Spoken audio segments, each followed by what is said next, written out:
Մեքենաների պարտադիր ապահովագրումը նոր դաշտ է ձևավորել կեղծարարների համար։ Ավտոտրանսպորտային պատահարների ժամանակ կեղծարարությունների թիվը կտրուկ ավելացել է։ Որոշ վարորդներ համաձայնության են գալիս նախքան ապահովագրական ընկերության ժամանումը։ Կտրուկ ավելացել է հետ տալու ժամանակ բախվելու ստատիստիկան, այսինքն եթե առաջ հետևից եկող մեքենայի տոռմուզները չեն պահում եւ նա բախվում էր դիմացից ընթացող ավտոմեքենային եւ ստատիստիկայով խփողի վնասը շատ ավելի շատ էր, քան թե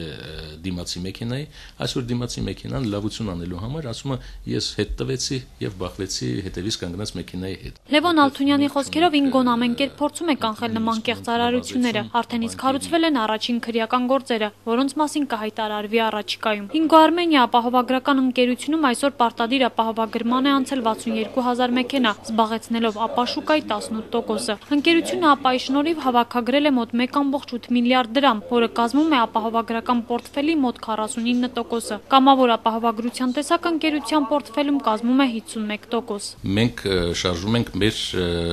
ռազմավարական նախագծով եւ չենք